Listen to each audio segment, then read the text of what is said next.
கர்த்தருடைய பரிசுத்த நாமத்திற்கு மகிமை உண்டாவதாக. விடியற்காலத்து வெளிச்ச மொழிகள் வழங்கும் மே மாதம் வாக்குத்தத்தம். இனி நீ அழாதிருப்பாய். ஏசாயா 30:19 நடுவில் இனி நீ அழுது கொண்டு இராய்.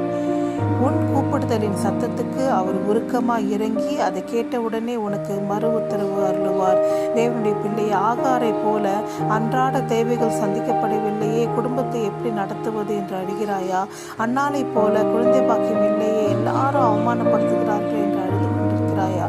தாவீதை போல இழந்த சொத்து சுகத்தை நினைத்து அழுகிறாயா? எசேக்கியா ராஜாவை போல டாக்டர் சொல்லிவிட்டார்களே, செத்து விடுவேனோ என்று அழுகிறாயா? தேவ பிள்ளையை உன்னை பார்த்துதான் ஆண்டவர் சொல்லிக் கொண்டிருக்கிறார். அழாதே, அழாதே, இனி நீ அழுது கொண்டு இராய். கர்த்தர் உன் கண்ணீரை துடைத்து நீ கேட்ட யாவையும் உனக்கு தரப்போகிறார். நீ கேட்ட உடனே அவர் உனக்கு மறு உத்தரவு அருளப் போகிறார். ஆமென்.